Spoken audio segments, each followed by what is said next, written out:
दौड़ में वकीलनि पारां रोड्स खाते जे मलदारनि ऐं ठेकेदार ख़िलाफ़ एहतजाज कयो वियो। यूसी अबुल हसन जे ॻोठ लुधो ख़ान बिरोही सां तालुक़ रखंदड़ नेक मर्द एडवोकेट अलाह रखियो बिरोही ठहंदड़ रोड हेठां क्रॉस न ठाहिण ख़िलाफ़ एहतजाज कयो आहे।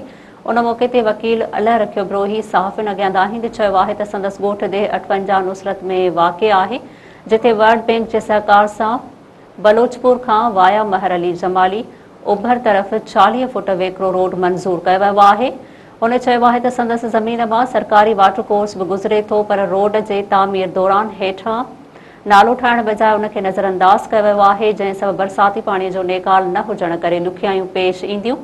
एडवोकेट अलाह रखियो बिरोही मूजिबि हुन केतिरा ई भेरा रोड्स खाते जे इख़्तियारुनि खे दरख़्वास्तूं ॾिनियूं आहिनि, पर कंहिं बि संदसि मसइले ते ध्यानु नाहे ॾिनो।